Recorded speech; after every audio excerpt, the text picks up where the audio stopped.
where Purdue lost 5 of 6 matches, and that's when they kind of got together, huddled up, and started to turn things around. Well, right now for Minnesota, they just need to get the pass. They've got to get that first pass. They've not been able to take Purdue out of system, and Purdue's been able to pretty much do whatever they want. Got to break serve, get it back, and get set up. Carly Kramer, leading her team in aces, has been on a nice run.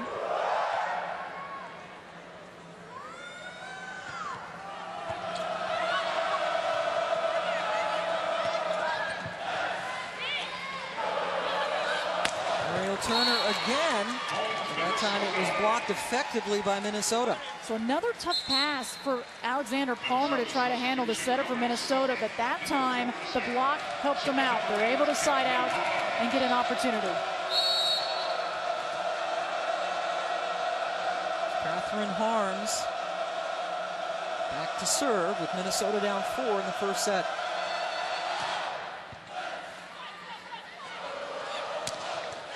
Set it up, and Rybarczyk, who you mentioned has been playing so well lately, killed it. Yes, 12 kills in their win at Florida State. And the decoy, Kiki Jones, come across. She has been so effective, and then there's Purdue mixing it up, going to someone else. So Purdue up by 5. Amanda Neal, a Lafayette native, to serve. Santana off the Jones block. Kiki could not get to that one, just way out of reach. Hits the antenna. Any ball that hits the antenna is ruled out. Here's the freshman, Dolly Santana.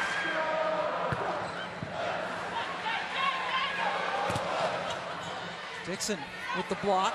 Taberson now setting it up, and the kill for Ashley Whitman. Ashley Whitman has come in and really been the most effective so far for the Golden Gophers.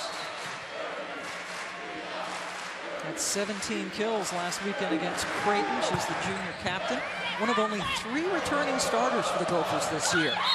And another well-placed tip by Turner. Such a smart decision-making by the senior. I guess she has seen it all throughout her career. And she is making some excellent decisions up and over the big block for Minnesota. And she stays in there. She's a 6th rotation player. Serving. Looks like they're going to set up Dixon, and they do. Off the net. Well, a terrific save by Amanda Neal, at least momentarily. And Minnesota gets the point. Tori Dixon almost didn't get to that one. You can see the relief on her face that the tape helped her out on the top of the net. She got that one. And now Dixon will serve.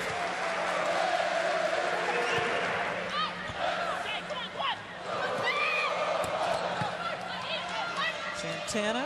Taberson sets it up. Carly Kramer kept it alive.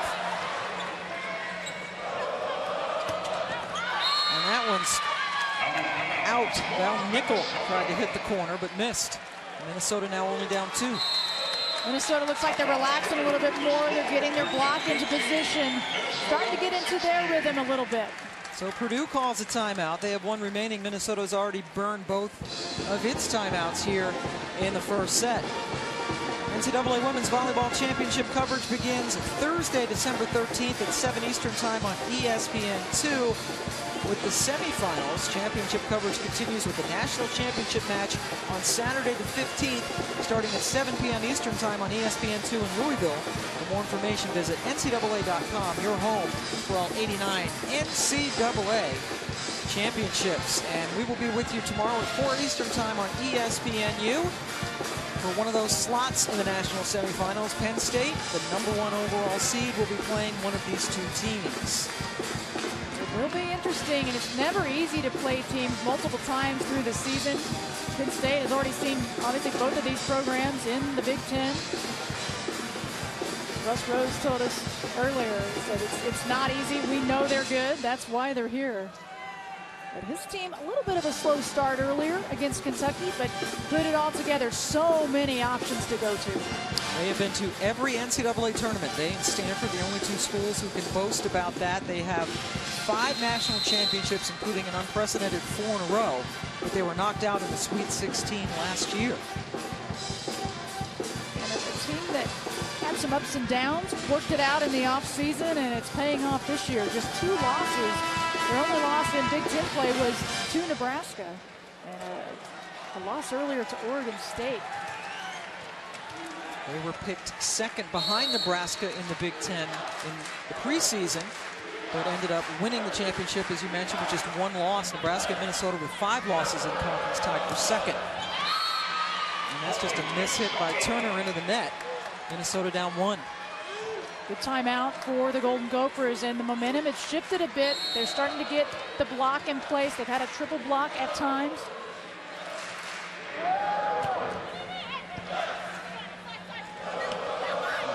Pass all the way across the court. Taberson sets it up for Whitman, and that is out. Last second, the libero Carly Kramer for Purdue decides to let that one go. Great decision, a little bit risky, but obviously she knew where she was on the court. Kramer's going to take a short break for Purdue. And the Miller, who started 1 game at libero this year, that was against Iowa because Kramer was out with a concussion. Back row, blast. And then Val Nickel, the sophomore, with the kill.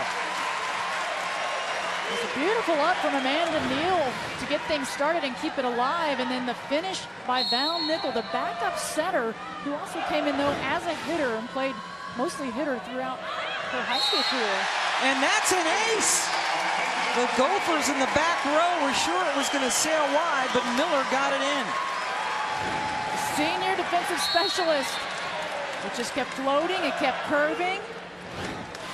Minnesota, they thought it was out. 13th ace of the season for her. And Turner from the back row. Free ball goes over. Set up.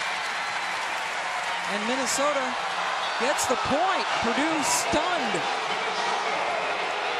This crowd not happy. It was Ashley Whitman from Minnesota that went up for the block, and they're going to say it was outside the antenna. A little bit tough to see on that angle, but they thought the left hand of Ashley Whitman goes up. We'll see if we can, I don't know, off the hand of Ashley Whitman. It was definitely inside the antenna. This crowd not giving in. Well, that is a big point for Purdue.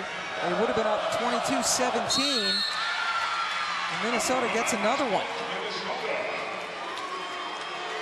Purdue just has to settle down now, Pam, and relax, get their pass, get back into system. Tough to do with a close call.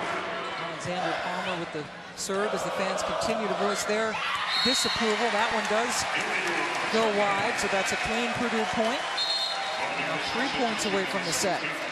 Nice run from Minnesota, though. Good serving. It allowed them to get some block going, get the pass going, and settle down a little bit. Rachel Davis with the serve, and then that goes out off the hands of Anna Drury. Minnesota down 2.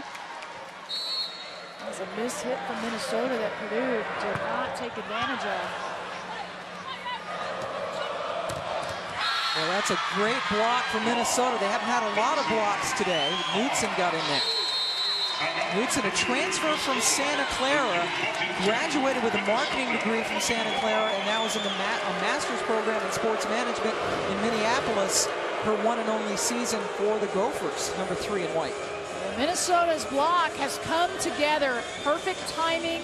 Again, a little rattled early on. They weren't in position. Beautiful press over. Great angle to keep it in. And Val Nickel for Purdue, the backup setter has been on with her hitting as of late. That's why they've rotated her in, but we'll see if they continue to go with her, if they go a different direction. First block for Minnesota in this set. Hugh McCutcheon in his first year. Last year, Laura Bush was the acting head coach. They were 20-12 last year, got to the NCAA tournament, and now McCutcheon taking over after the London Olympics.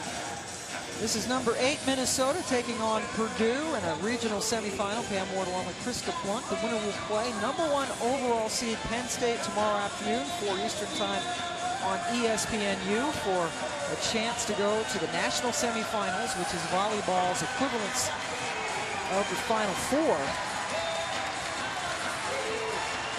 Purdue upsetting Florida State and Tallahassee last week to get here. Penn State did sweep Kentucky, but it was the Wildcats certainly put up a fight before bowing out. And here's a huge serve for Ashley Whitman.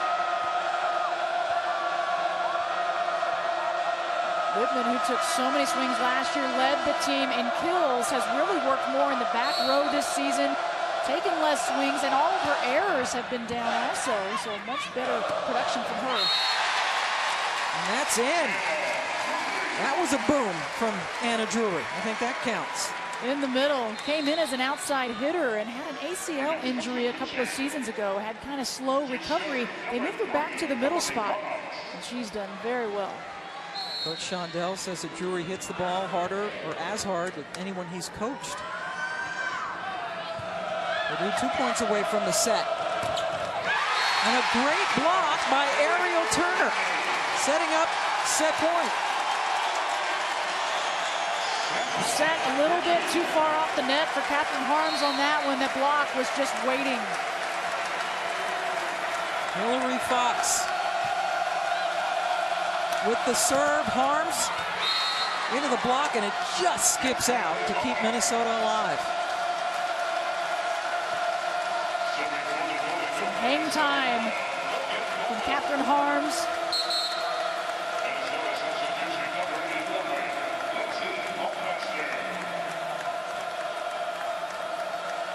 Lindsay Lawmaster, coming in, trying to come in for Dana Knutson.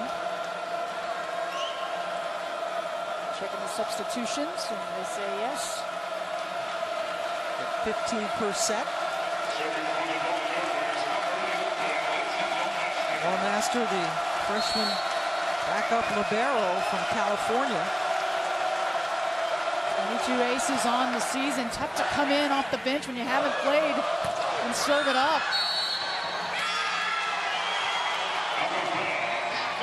The Barczyk shot, they're going to say, went off the antenna and out, keeping Minnesota alive, and Dave Shondell can't believe it. Both teams out of timeouts. Purdue has Annie Drews rotate in, all Big Ten freshmen.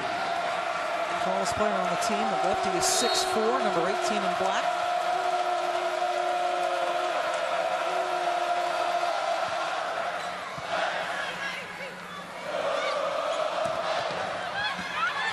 Minnesota can't get it, and Purdue takes the first set 25-23.